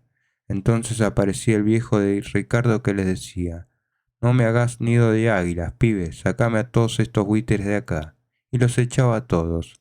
Mirá cómo son las vueltas de la vida que a veces voy a la quinta del viejo y cuando escucho un tango cantado por él, se pone a llorar. Pensar que yo no quería que fuera músico, dice a veces. Lo que pasa es que se llevan poca diferencia de edad, sostiene el actual manager de Almafuerte, Marcelo Caputo. Es joven el padre de Ricardo y es como que tienen un temperamento muy fuerte los dos. Entonces chocan porque cada uno tiene su forma de pensar y su temperamento. Por lo general los padres quieren que sus hijos sean como ellos y de repente no todos los hijos son iguales a los padres. En ese sentido, a nivel de negocios, don Alfredo es una luz y Ricardo un cero a la izquierda. Iorio es músico, compositor, autor, tiene otra beta. No tiene la beta del comerciante y el billete, dice Caputo, quien también conoce a Iorio desde las tempranas épocas del abasto. Entonces queda claro, a él, justamente a Ricardo Iorio, no vengan a hablarle de números. Los suyos son las letras, la música, el pasatiempo de poner en versos sus decires y de hilvanar casi artesanalmente las palabras. Cuando se le pregunta por sus padres, Ricardo se pone inquieto, raro. Dependiendo de la situación pueden aflorar viejos rencores o palabras de cariño o ambas cosas a la vez. Trabajar para la familia es algo que en la adolescencia uno no puede comprender, porque a esa edad uno no se da cuenta de que son intereses propios.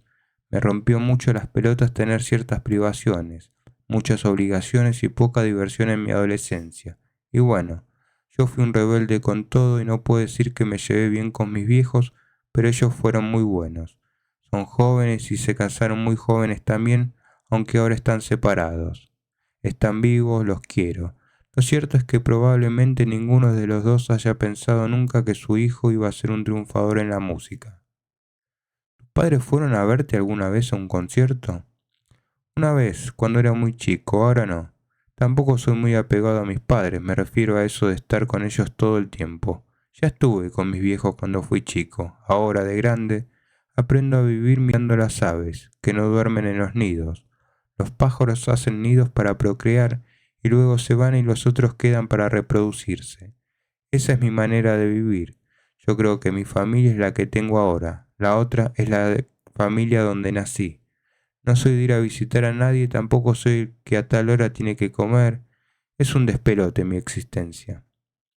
En materia musical hay quienes afirman que otro hito en su vida llegó la mañana de un sábado de julio de 1978, cuando en su barrio se escuchó una publicidad que anunciaba la proyección de la película. La canción es la misma de Led Zeppelin, en un cine de santos lugares. Aunque poco le importaba la música de Robert Plant y Jimmy Page, Ricardo Iorio sucumbió a la irresistible tentación de ver aquella película en ese cine, una fría noche de invierno, cuando conoció a Carlos Aragonés, con quien formó su primer grupo de auténtico rock pesado, Alarma. Recuerda que con un coche y unos autoparlantes hicieron la publicidad de esa película. En ese cine nos encontramos por primera vez todos los rockeros de la zona de 3 de febrero. Nos conocimos todos ahí esa noche y nos dimos cuenta que éramos muchos los de pelo largo. Me acuerdo que estuvo un pibe de apellido Salmo, un guitarrista hijo de un carpintero que tocó en el club de San Andrés junto a Rock and Roll y otras bandas que había en la época. Ahí también conocí a Chofa Moreno y empezamos a frecuentarnos. Al otro día de habernos conocido empezó todo. Aragoné me preguntó: ¿vos qué haces? ¿Qué tocas? Yo dije: soy bajista. Mentira. Yo no había tocado un bajo en ningún grupo. De cara dura le dije eso y bueno. Eso fue un sábado a la noche y al lunes siguiente ya teníamos banda. Pero para el puesto de batería convocaron a otro compañero del colegio Nuestra Señora de Luján, un chico llamado Sandro Castaña, que, según Iorio, conocía un poco y nada de rock. Castaña tocaba la batería porque sus padres le habían comprado una para tocar en las fiestas de cumpleaños. Él creía que la música era Nino Bravo y esas cosas, pero le hicimos escuchar Black Sabbath y resultó que sabía tocar. Éramos pibitos que escuchábamos un disco de Sabbath, sacábamos una canción y la tocábamos todo el día. Con esa formación, Iorio, Aragoné y Castaña, Alarma debutó oficialmente el 21 de septiembre de 1978 en el colegio al que concurrían en horario nocturno. Iorio cantaba, tenía 16 años. Solamente sabía poner los dedos donde mis temas lo requerían. Me acuerdo que la directora del colegio quería suspender la fiesta al segundo tema porque decía que éramos violentos y que esa música no era adecuada para la fiesta. Teníamos como 8 temas nuestros para tocar y al segundo vino la tipa y dijo: no, no, no, esto no va, así no se puede seguir, no es lógico. Pero la gente que organizaba la fiesta quiso que siguiéramos tocando y bueno, esas cosas son las que más fuerzas me dieron, porque si la directora nos hubiese dicho qué lindo, lo felicito, entonces hubiera dejado la música. Por aquellos tiempos Iorio salía de la escuela a la noche y con los pibes del conjunto Alarma iba a tocar a la casa de Chofa o a la de Daniel Britos. También intercambiaba discos de vinilos con su amigo Horacio Cristofanetti en Plaza Las Heras, cuando en esos tiempos se instalaba allí una feria y al lugar confluían los primeros punk de la época. Iorio y su amigo Cristo madrugaban los días domingo para llegar bien temprano a la plaza y no perderse nada de lo que allí sucedía. Buscaban entretenimientos que los llevaran a conectarse aún más con el rock y a vincularse con otros jóvenes inconformes como ellos, algunos de los cuales trascendieron en el negocio de la música, pero no como músicos precisamente. Horacio es un amigazo, cuenta Iorio. En una época yo manejé un camión, tenía que descargar bolsas de papa y necesitaba un empleado, y lo llevé a él. De última, yo hacía el doble de trabajo, pero estaba todo el día con mi amigo. Cristo estudiaba conmigo de noche en esa escuela ubicada enfrente de la cancha de estudiantes de Buenos Aires y andábamos siempre juntos. Me acuerdo que para ir a cambiar discos había que levantarse temprano los domingos, pero eso no era problema porque él, que escuchaba discos, no iba a bailar. A las 8 o 9 de la mañana ya estábamos en la plaza. Ahí conocí a los que después fueron los dueños de Radio Trípoli, Walter Colm y Sergio Fasanelli. A veces caía la policía a realizar operativos con Itaca porque creían que todos nosotros comercializábamos drogas. Recuerdo que en ese lugar, cuando murió John Lennon, hubo que hacer un minuto de silencio. Un tiempo antes del asesinato de Lennon, un día domingo de 1978, Iorio conoció en Plaza Las Heras al actual coordinador de Almafuerte, Marcelo Tommy Moya, quien se convertiría en un inseparable amigo suyo a partir de entonces. Igual que pasó con Marcelo Caputo, Tommy tuvo una enorme influencia en el destino de Iorio. Ricardo lo conoció de una manera desopilante un día en esa plaza. El joven músico encontró un prendedor que le había visto a Tommy, a quien ya conocía de vista. Sabía que el pin le pertenecía a ese muchacho de pelo largo porque era muy particular. Llevaba impreso el dibujo de un guitarrista y su instrumento, un símbolo que el sello discográfico brasileño Rock Brigade convirtió en marca registrada años después. Iorio lució en el colegio aquel prendedor toda la semana, esperando a que llegara el domingo siguiente para devolvérselo a su dueño y así poder entablar diálogo con él. El domingo llegó y Ricardo fue directo a encarar a Tommy. Loco, mira, encontré esto. Yo sé que es tuyo, le dijo Iorio a Marcelo. Tommy ni se mutó. Ah, sí, es verdad, es mío. Muchas gracias, loco. Y se fue Tommy sin darle más charla a Iorio. Este es un hijo de puta, pensé en ese momento. No pude hacer amistad con él. Pero un tiempo después, una madrugada, subí a un colectivo y ahí lo encontré. Como los dos teníamos que viajar re lejos en ese colectivo, comenzamos a charlar y ahí nació la amistad. Tommy fue otro de mis ejemplos. Yo quería ser un loco con pelo largo y campera de cuero como él, pero además Marcelo me ayudó mucho en la vida. Me proveyó de salas de ensayo, de casa, instrumentos, y no solo a mí, sino también a otros músicos que pasaron por B8. Es muy importante tener un amigo grande cuando uno es pibe porque es tu pierna, porque si vos no tenés un amigo grande que tiene casa cuando tus padres te echan, ¿a dónde vas a vivir? A veces Tommy me hace enojar, pero no laburar con él sería como separar a un integrante de Almafuerte, confiesa Ricardo. Marcelo Tommy es lo que se dice un auténtico rockero, hincha de Chacarita Juniors, siempre vestido de negro. El músico evoca así los tiempos en que conoció a su amigo Iorio. Nos conocimos de vista cambiando discos en esa plaza en el año 78, pero la verdadera amistad nació después, cuando nos encontrábamos en Parque Rivadavia, en Parque Centenario o en los conciertos de rock pesado. Aunque reconoce que hasta principios de los años 80 se animó a tocar la guitarra en la banda F Metal Band, el fuerte de Tommy fue siempre la organización de conciertos. A comienzos de los 80 yo laburaba y armaba recitales en colegios de la zona de Villa Ballester o en teatros como el Independencia. Me gustaba organizar recitales que duraban todo el día. Cerraba las puertas, la policía pasaba por el lugar y no se enteraba de lo que sucedía adentro porque no escuchaba nada. Por suerte, si nos llevaban en cana. Era como una cosa muy clandestina todo. Una vez en el año 80, organizé un concierto en el Club Porvenir donde tocaron Riff y Mam, el grupo donde tocaban los hermanos Moyo. Lo íbamos a organizar afuera del club, pero se llovió todo. Ricardo fue a ese concierto. La anécdota es que el grupo Dulce 16 también tocó esa noche y después de su show tenían que irse rápido. Entonces, para dar una mano, Ricardo quiso ayudarnos con los equipos. Sin querer colocó un amplificador detrás de una camioneta que dio marcha atrás y lo destrozó.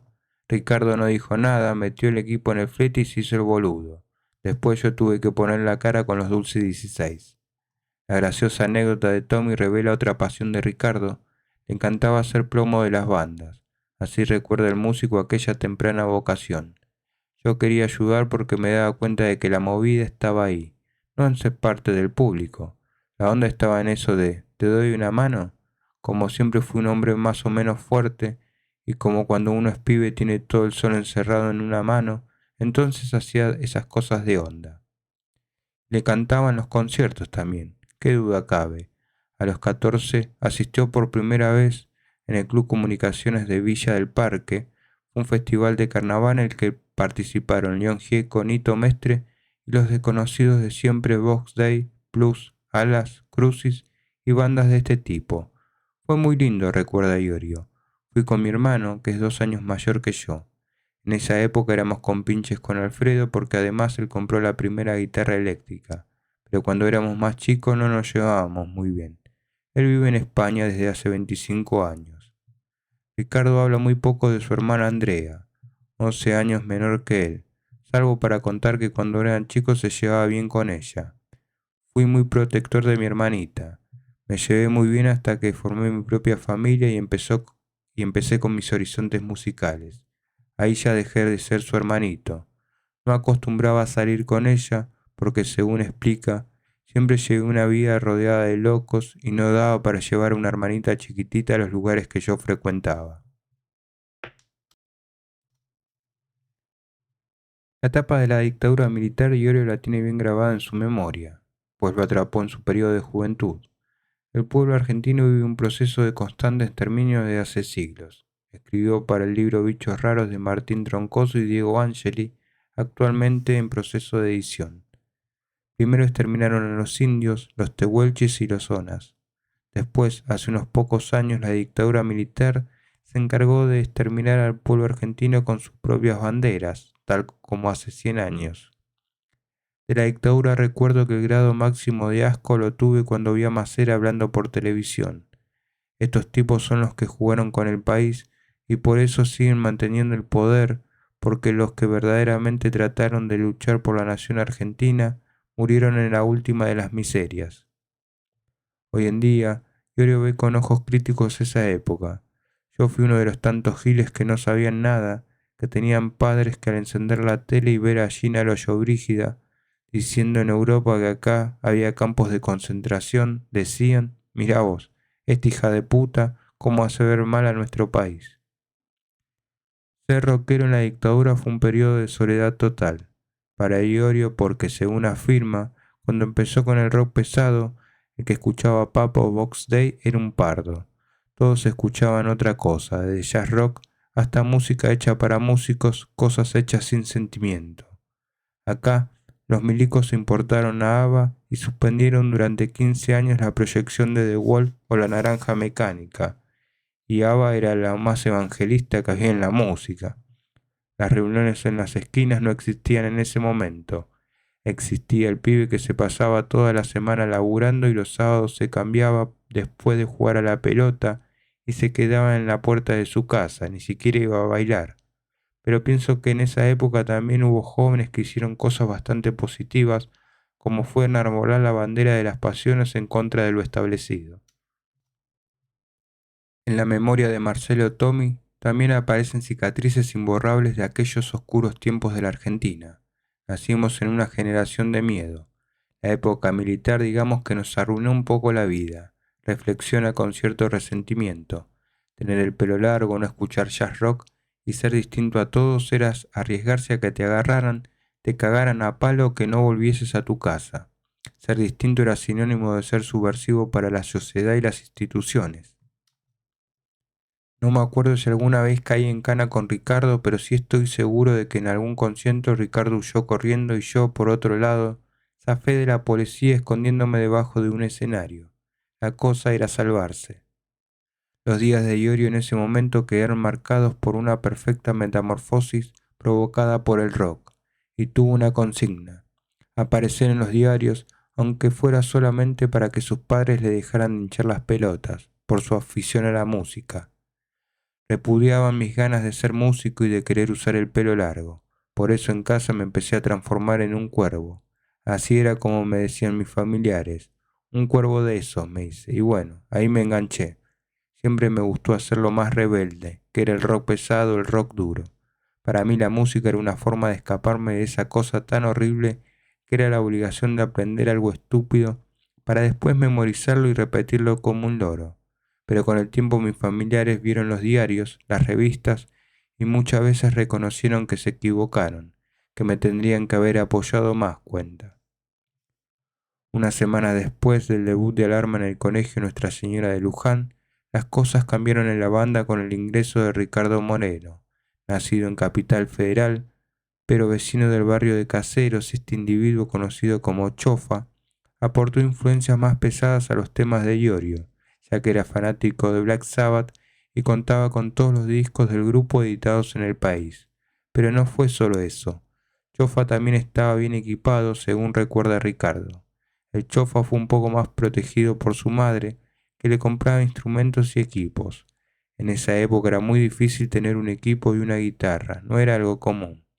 La cuestión es que él tenía una guitarra Fine Les Paul y equipos de Kud, fabricados en la zona de Villa Ballester, que sonaban terriblemente bien.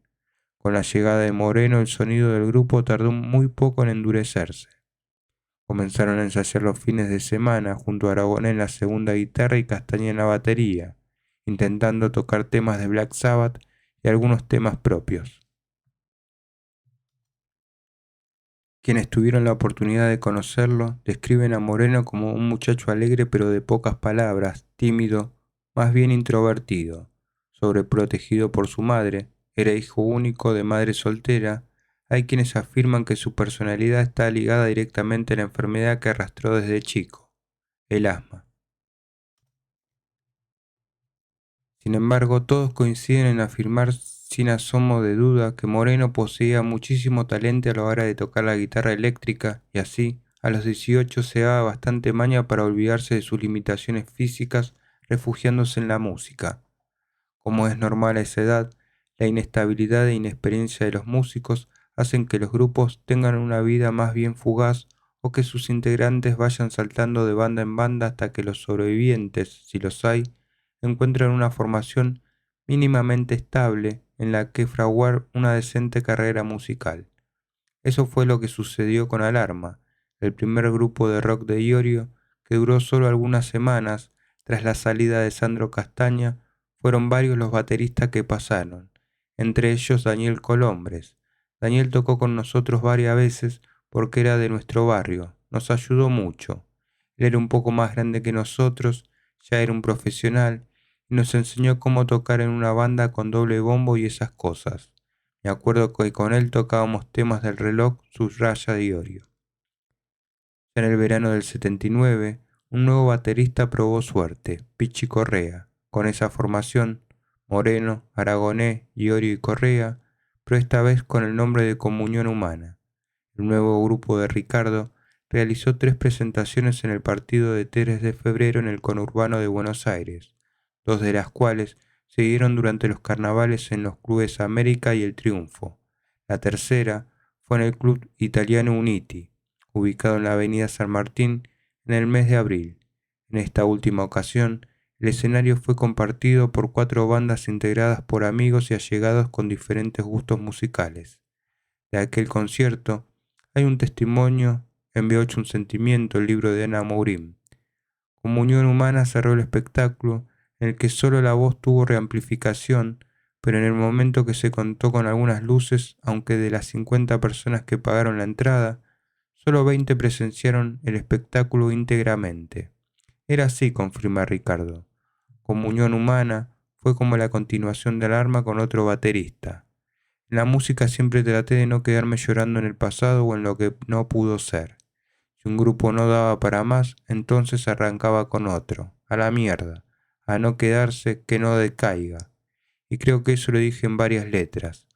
Con Comunión Humana íbamos a los clubes de nuestra zona y organizábamos nuestros propios conciertos para 40 o 50 loquitos igual que nosotros. Recuerdo que en la promoción para los shows de carnaval de Encaseros se le oía a todo ritmo con rock. El libro de Anita cuenta bien esa anécdota. ¿Cómo eran esos ensayos de Comunión Humana? Prácticamente no existían las salas en ese entonces. Actualmente hay salas de ensayo en todos lados y podés tocar con 4000 watts de potencia y nadie dice nada. Pero en ese momento no. Teníamos problemas con los vecinos. Además, no solo los vecinos eran un inconveniente, sino también la gente que se acercaba de todos lados porque escuchaban la música y se arrimaban. Salíamos de ensayar y teníamos un montón de locos en la puerta porque querían escuchar rock. Hasta los sordos venían. Tengo un amigo llamado Diego Ricardi que en ese tiempo llevaba nuestros ensayos a su hermanito que era sordo. El tipo apoyaba las manos en los parlantes y a través de las vibraciones podía sentir la música. Hasta el día de hoy hace eso. Capaz que estoy dando un concierto y miro a un costado y puedo verlo poniendo las manos en los bafles. Eso es increíble.